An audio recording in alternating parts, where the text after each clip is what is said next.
Hello guys, welcome back to my channel. आज हम करेंगे क्लास 10 ज्योग्राफी का एक इम्पॉर्टेंट चैप्टर क्लाइमेट। ये एक्सप्लेनेशन लेटेस्ट आईसीएसई सिलेबस के अकॉर्डिंग है, तो चलिए बिना टाइम वेस्ट स्टार्ट करते हैं। What is weather and climate. सबसे पहले बेसिक चीज़ क्लियर कर लेते हैं, वेदर और क्लाइमेट में क्या डिफरेंस होता है। वेदर होता है एक जगह का रोज़ का मौसम, जैसे आज गर्मी है, कल बारिश हो सकती है या परसों हवा चलेगी। डेली वेदर या आर्ली चेंज हो सकता है। क्लाइमेट क्या होता है?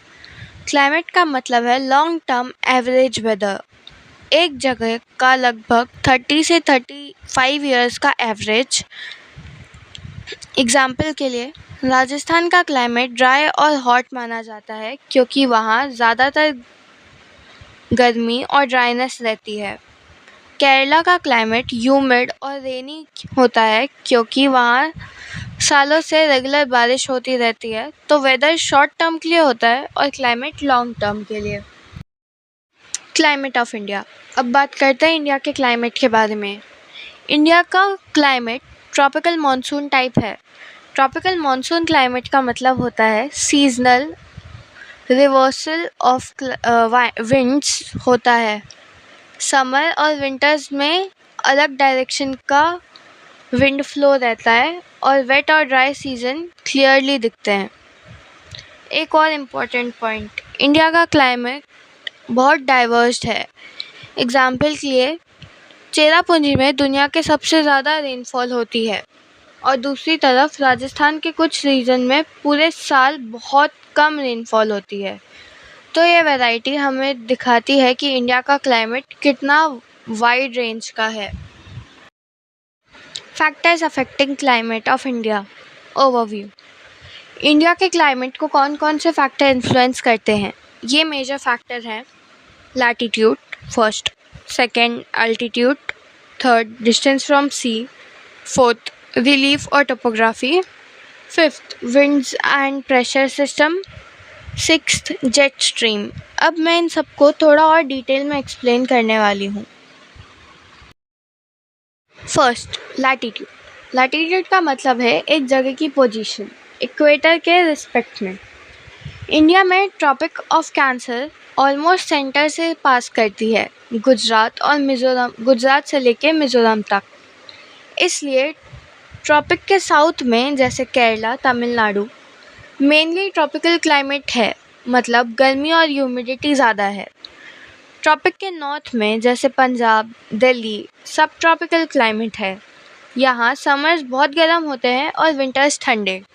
तो लैटिट्यूड डिसाइड करता है कि एक एरिया का टेम्परेचर कैसा होगा, कंसिस्टेंटली वार्म या सीजनली वेराइंग। एल्टीट्यूड। एल्टीट्यूड का मतलब होता है height from sea level. Simple logic है, जैसे जैसे हम ऊपर जाते हैं टेम्परेचर गिरता है। हर 165 मीटर्स की हाइट पे टेम्परेचर अप्रॉक्स 1 डिग्री सेल्सियस कम होता जाता है। इसलिए शिमला जो हिल्स में है वहाँ गर्मियों में भी ठंडी रहती है और दिल्ली जो प्लेन्स में है वहाँ गर्मियों में भी टेम्परेचर 45 डिग्री तक चला जा सकता है। एक और मेजर पॉइंट, हिमालयाज़ एक नेचुरल बैरियर का काम करते हैं जो साइबेरिया से आने वाली आइसी विंड्स को रोक देते हैं। इसलिए नॉर्थ इंडिया का विंटर कोल्ड होता है पर साइबेरियन लेवल का एक्सट्रीम नहीं होता। डिस्टेंस फ्रॉम द सी। सी से डिस्टेंस भी क्लाइमेट में मेजर रोल प्ले करता है। कोस्टल एरियाज़ जैसे मुंबई, चेन्नई का क्लाइमेट मॉडरेट होता है, ना बहुत गर्मी ना बहुत ठंड, because of the influence of sea. लेकिन इनलैंड सिटीज़ जैसे Delhi, Jaipur mainly continental effect होता है। समर्स बहुत गर्म और विंटर्स बहुत ठंडे। रीज़न क्या है? वाटर हीट और कूल होने में टाइम लेता है, जबकि लैंड जल्दी हीट और कूल होता है। Relief and topography. रिलीफ का मतलब है लैंड का शेप, जैसे mountains, hills, plains. Mountains rainfalls को अफेक्ट करते हैं। वेस्टर्न घाट्स के वेस्ट फेसिंग स्लोप पे हैवी रेनफॉल होती है, लेकिन बैंगलोर जैसे प्लेसेस जो लीवर्ड साइड पे हैं वहाँ कंपैरेटिवली लेस रेनफॉल होती है, इसलिए हम रेन शैडो एरिया कहते हैं। इस तरह हिमालयस मॉनसून विंड्स को ट्रैप करते हैं और हैवी रेनफॉल कॉज करते हैं नॉर्थ इंडिया में। Winds and pressure system. India में विंड्स और प्रेशर सिस्टम बहुत इम्पॉर्टेंट है मॉनसून के लिए। समर में नॉर्थ इंडिया में लो प्रेशर डेवलप होता है और इंडियन ओशन में हाई प्रेशर। इस प्रेशर डिफरेंस की वजह से विंड्स ओशन से लैंड की तरफ मूव करती हैं और ये विंड्स मॉइस्चर लेके आती हैं जिसे हम मॉनसून बोलते हैं। इस वजह से इंडिया में जून से सितंबर तक हैवी रेनफॉल होती है। Jet streams. जेट स्ट्रीम क्या होती है? जेट स्ट्रीम हाई एल्टीट्यूड पे चलने वाली विंड्स होती हैं ऑलमोस्ट 12 किलोमीटर्स ऊपर। इंडिया के ऊपर मेनली 2 टाइप्स का जेट स्ट्रीम इफेक्ट करता है। First, western disturbance in winter जो नॉर्थ इंडिया में लाइट रेन और ठंड का कॉज बनते हैं। सेकेंड, ईस्टर्ली जेट स्ट्रीम जो मानसून के डेवलपमेंट और मूवमेंट को अफेक्ट करता है। जेट स्ट्रीम का मूवमेंट काफ़ी इम्पॉर्टेंट है एग्रीकल्चर और वेदर फोरकास्टिंग के लिए भी। Seasons of India overview. अब आता है इंडिया के डिफरेंट सीजन्स पर।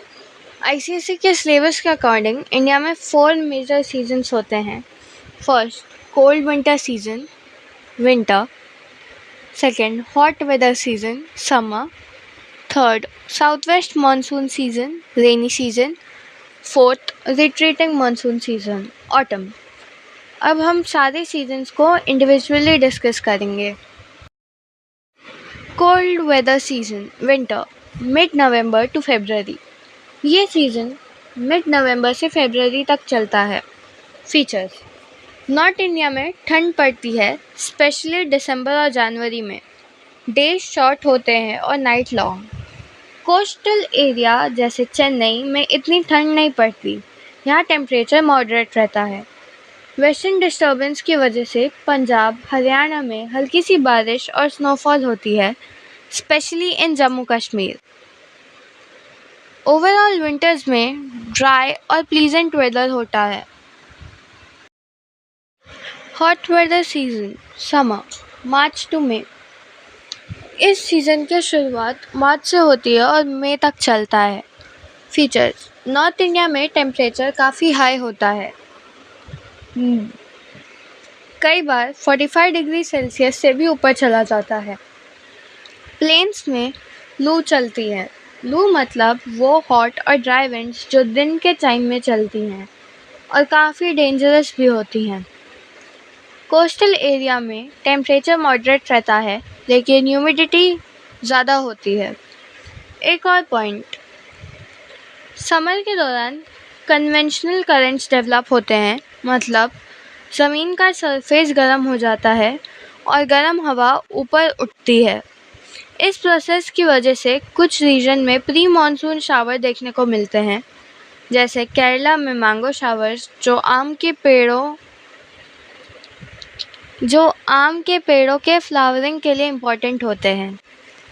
इस सीज़न के एंड में लो प्रेशर सिस्टम डेवलप होता है जो मानसून को अट्रैक्ट करता है।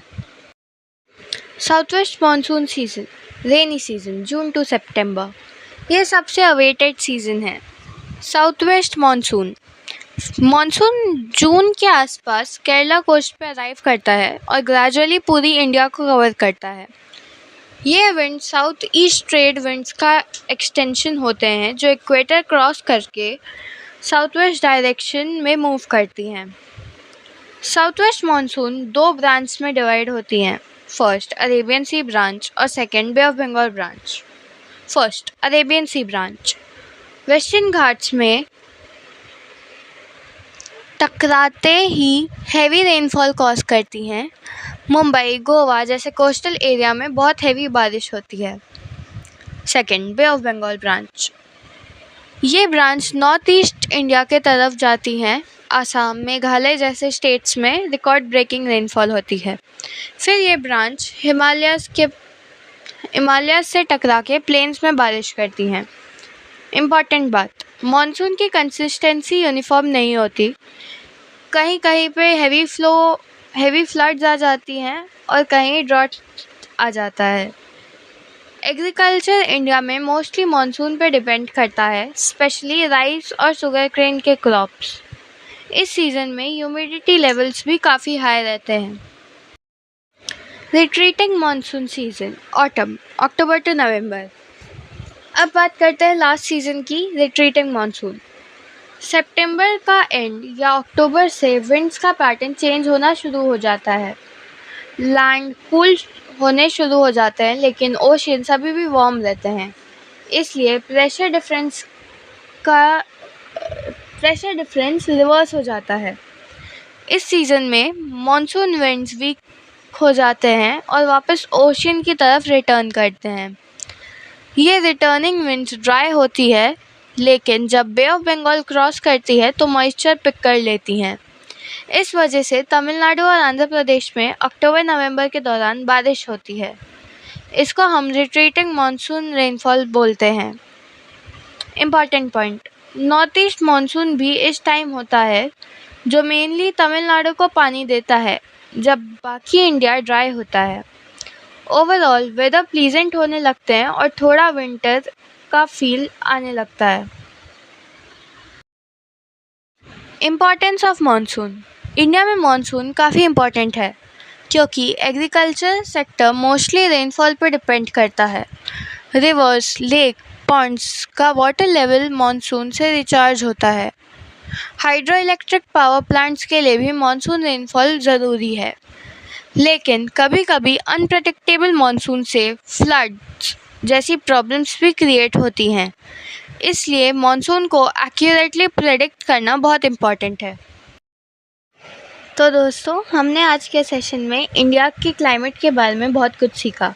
सबसे पहले हमने समझा कि वेदर और क्लाइमेट में क्या डिफरेंस होता है। वेदर शॉर्ट टर्म चेंजेस होते हैं और बारिश हुई है या आज धूप, जबकि क्लाइमेट एक रीजन का long term average weather pattern होता है। फिर हमने देखा कि इंडिया का क्लाइमेट हाईली डाइवर्स है। क्यों? क्योंकि इंडिया एक ह्यूज कंट्री है जिसमें हर रीजन का अपना एक अलग वेदर पैटर्न है। इस डाइवर्सिटी का मेन रीज़न है geographical factors, latitude, altitude, pressure और विंड्स, डिस्टेंस फ्रॉम सी और फिज़िकल फीचर्स। फिर हमने डिस्कस किया इंडिया के 4 main season. Summer March to May, जब टेम्परेचर हाई होता है और लू चलती है। Second, south west monsoon June to सितंबर, जब पूरा देश बारिश से भर जाता है और एग्रीकल्चर का मेजर सीजन शुरू होता है। रिट्रीटिंग मानसून अक्टूबर टू नवंबर, जब मानसून विंड्स वापस आ जाती हैं और साउथ इंडिया में रेनफॉल होती है। विंटर दिसंबर टू फरवरी, जब टेम्परेचर लो होता है और ड्राई कंडीशंस प्रिवेल करती हैं। हर सीज़न का अपना एक अलग मज़ा और इम्पोर्टेंस है। एक और क्रिटिकल पॉइंट था, मानसून इंडिया के लिए लाइफलाइन है। 70% से ज़्यादा एग्रीकल्चर रेनफॉल पर डिपेंड करता है। रिवर्स, लेक्स रिचार्ज होते हैं, हाइड्रो इलेक्ट्रिक पावर जनरेट होता है और ग्राउंड वाटर लेवल्स मेंटेन होते हैं। लेकिन मानसून का अनप्रेडिक्टेबल नेचर कभी कभी प्रॉब्लम्स भी क्रिएट करता है, जैसे फ्लड, क्रॉप फेलियर एंड बहुत सारी चीज़ें। इसलिए इंडिया में मानसून को प्रेडिक्ट करना और डिज़ास्टर मैनेजमेंट का प्रॉपर प्लानिंग करना बहुत ज़रूरी है। तो ओवरऑल इंडिया का क्लाइमेट सिर्फ हमारे कपड़ों या लाइफस्टाइल को अफेक्ट नहीं करता, बल्कि पूरा इकोनॉमी, एग्रीकल्चर और इंडस्ट्रीज़, वाटर रिसोर्स और ह्यूमन लाइफ पे डायरेक्ट इम्पैक्ट डालता है। आज का सेशन हम ये भी सिखाता है कि नेचर के साथ बैलेंस मेंटेन करना कितना ज़रूरी है और किस तरह से हमें अपने एनवायरनमेंट के हर छोटे बड़े चेंजेस को समझकर अपनी लाइफ को बेटर मैनेज कर सकते हैं। इन शॉर्ट, इंडिया का क्लाइमेट एक ब्लेसिंग है और एक रिस्पॉन्सिबिलिटी भी। अगर हम वाइजली इस ब्लेसिंग का यूज़ करें और एनवायरनमेंट को ध्यान दें, तो हम अपने फ्यूचर जनरेशन के लिए एक बेटर और सस्टेनेबल वर्ल्ड बना सकते हैं। थैंक यू सो मच सबको सुनने के लिए। अगर किसी को कोई क्वेश्चन या डाउट है, मैं हैप्पी हूँ आंसर करने के लिए। आप कमेंट बॉक्स में अपना क्वेश्चन लिख सकते हैं।